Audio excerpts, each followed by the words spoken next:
Hi everyone. We're so good to be with you again for another virtual Sunday school. And we are continuing the story of Moses again this week. And we are in the thick of the plagues, friends. And a lot is going on. So we know that Aaron used his really cool staff that can turn into a snake, really special one. And that's when we got our first plague, the plague of blood. Ugh, not so great, right? None of these plagues are really great. And then we had the plague of frogs. Yikes. I told you my frog story last week. And then we had the plague of gnats. Ew. Gnats are so annoying, especially this time of year. There's all those gnats. And then the plague of flies. My favorite one, with that guy fighting them off. Okay, so here we are. We are 4 plagues in, and we are continuing at Exodus chapter 9 today. And there are some more plagues, and we're going to see if Pharaoh's heart is hardened or if he will let the Israelites go. So we're in Exodus chapter 9. So grab your Bibles if you have them. If you don't worry about it. I'm here to read to you. And remember, if you can't read yet, you're going to learn soon. So don't worry and look for the sight words you know. Okay, so we're in Exodus chapter 9. And it says, Then the Lord said to Moses, Go to Pharaoh and say to him, This is what the Lord, the God of the Hebrews, says. Let my people go, so they may worship me. If you refuse to let them go and continue to hold them back, the hand of the Lord will bring a terrible plague on your livestock in the field, on your horses, donkeys, camels, and on your cattle, sheep, and goats. But the Lord will make a distinction between the livestock of Israel and that of Egypt, so that no animal belonging to the Israelites will die. The Lord set a time and said, Tomorrow the Lord will do this in the land. And the next day the Lord did. All of the livestock of the Egyptians died, but none of the animals belonging to the Israelites died. Pharaoh investigated and found that not even one of the animals that belonged to the Israelites had died. Yet his heart was unyielding, and he would not let the people go. Oh my goodness, friends. So all of the Egyptian animals died, and none of the Israelites' animals died. Whoa, right? And the last line, it says Pharaoh's heart was still hardened and he wouldn't let the people go. So do you think that Pharaoh might have been getting even more mad with God and with Moses and the Israelites because of all of this stuff that was happening? I'm wondering if that's maybe why his heart was hardened. He was like, really? Another plague? I'm still mad. I'm still grumpy. I don't believe you. No, I am not letting the people go. I don't like this. So I just wonder, like, what's gonna happen next? Are we gonna have another plague? So I have a picture. It's more than a picture. It's actually a really fun spinning craft. So I will give your parents a link to this. But this is how we'll talk about the plagues, because I was having a problem this week printing pictures. They were copyrighted, which means that I can't share them freely. So I couldn't print some of the pictures that I liked that weren't so scary with, like, we have a dead livestock situation today. So here we are. There's plague number 1. Whoop, raise it higher, Sammy. Plague number 1, the Nile River turned to blood. Oop, let me try to spin. Plague number 2, the frogs. Not doing well at the spinning here, friends. Good grief. Okay, plague number 3, there's the gnat. Ew. There we go, I figured it out. Plague number 4, the flies. And here we are. Plague number 5, the livestock died. Only the Egyptian livestock, though, not the Israelite livestock. So here we go, and we are at verse 8. So that's where we're picking it back up to see what our 6th plague is. So then the Lord said to Moses and Aaron, Take handfuls of soot from the furnace and have Moses toss it into the air in the presence of Pharaoh. It will become fine dust over the whole land of Egypt, and festering boils which will break out on people and animals throughout the land. So they took soot from the furnace and stood before Pharaoh. Moses tossed it into the air, and festering boils broke out on the people and the animals. The magicians could not stand before Moses because of the boils that were on them and on the Egyptians. But the Lord hardened Pharaoh's heart, and he would not listen to Moses and Aaron, just as the Lord said to Moses. So yuck. A boil is something like, it's like a bump on your skin. It's like red, and it really sore, and it really hurts. And on my little spinny wheel, there's a kid. It kind of like, I think it's probably a really severe chicken pox is probably the best way I can describe it to you, but it is not pleasant, and it's on your skin, and Egypt's hot, so that probably didn't really help it to feel good. And yeah, it had to be a really hard time to be like just a citizen of Egypt, right? Because Pharaoh is just not helping anyone out really, and they're going through a lot of suffering too. And the Israelites obviously are going through more because they're enslaved in Egypt.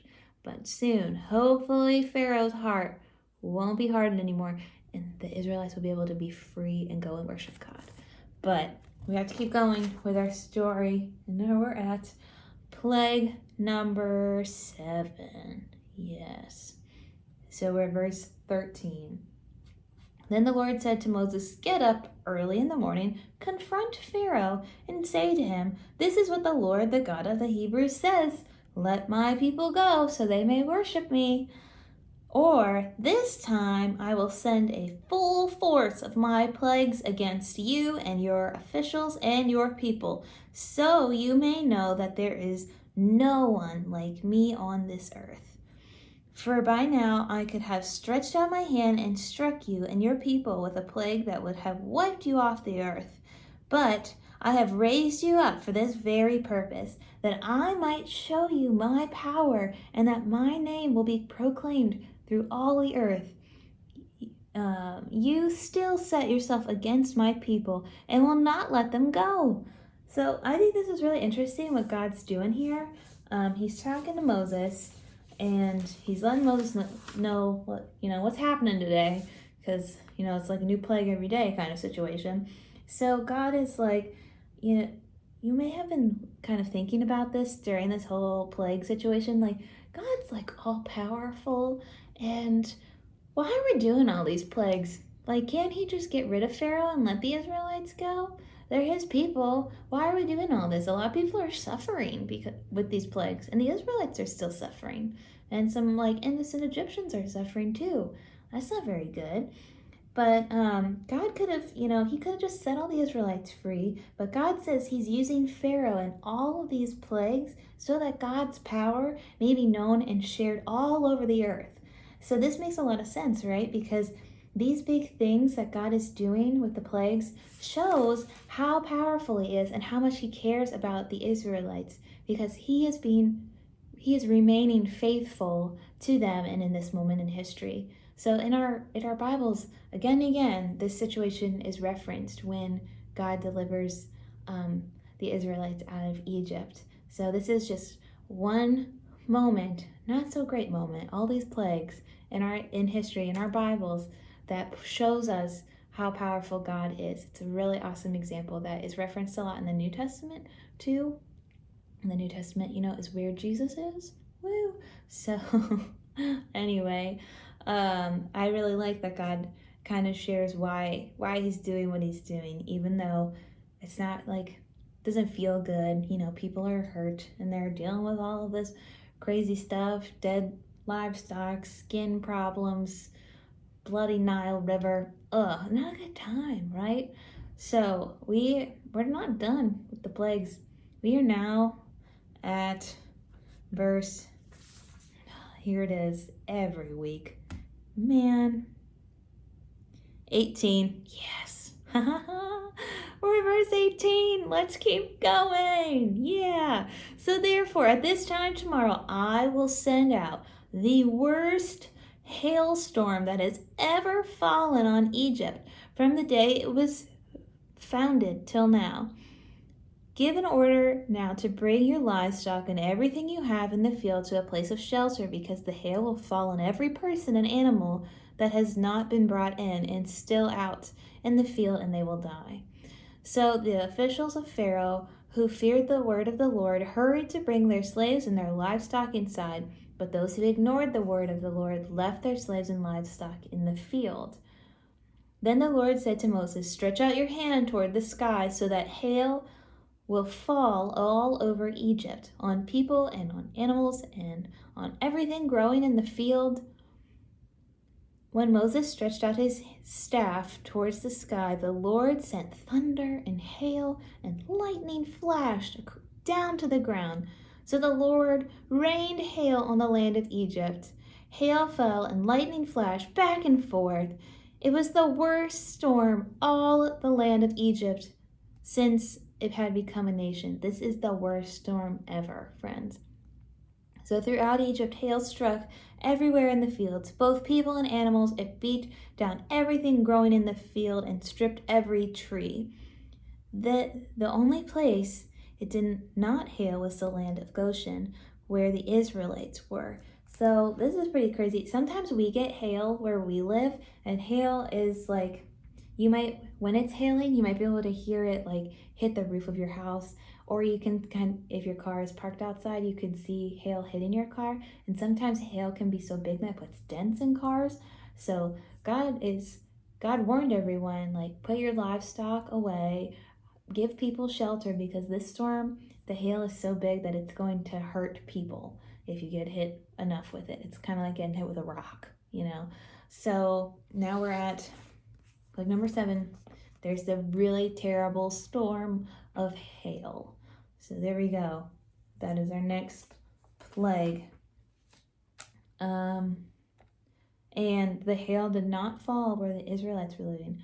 God is really protecting them through all of this, which is really cool, that God continually saves the Israelites during this time. So then, we're at verse 27. Then Pharaoh summoned Moses and Aaron. "This time I have sinned." Whoa. Pharaoh is like saying he sinned. Is this going to be our breakthrough, friends? Are we done with the plagues? Let's find out. "The Lord is in the right, and I and my people are wrong." Pharaoh's saying he's wrong. Whoa! "Pray to the Lord, for we have had enough thunder and hail. I will let you go. You don't have to stay any longer." Moses replied, "When I have gone out of the city, I will spread out my hands in prayer to the Lord. The thunder will stop, and there will be no more hail. So you may know that the earth is the Lord's. But I know that you and your officials still do not fear God." So when Moses is saying that they do not fear God, it doesn't mean that they're afraid of God, like scared of God. It means that they don't respect God. So Pharaoh, even though he's saying, "I've sinned, I want this to stop.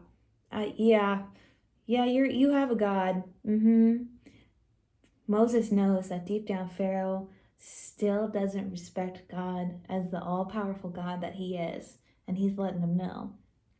So in verse 31, it says, "The flax and barley were destroyed." That's like grains. "And since the barley was headed and the flax was in bloom, the wheat and spelt, however, were not destroyed because they ripened later."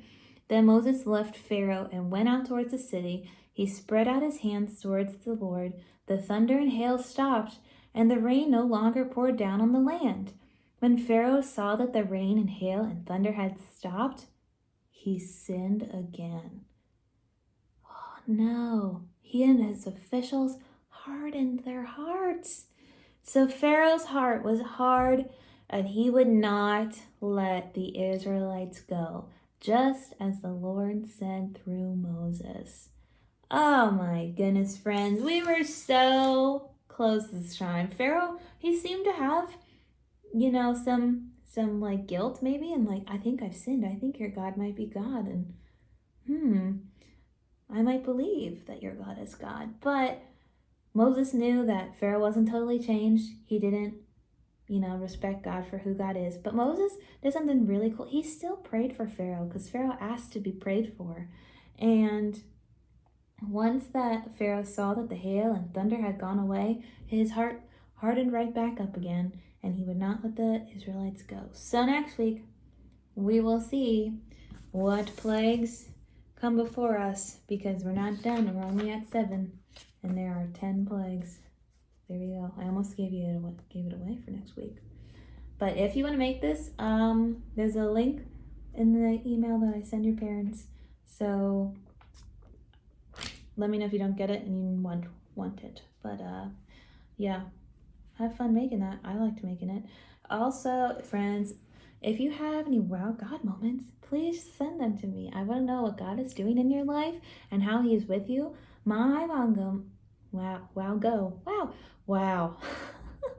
My wow God moment this week is that I got to see some friends this week, and it was so good. I've missed them, and I had dinner with one friend. We were safe about it, social distance and everything.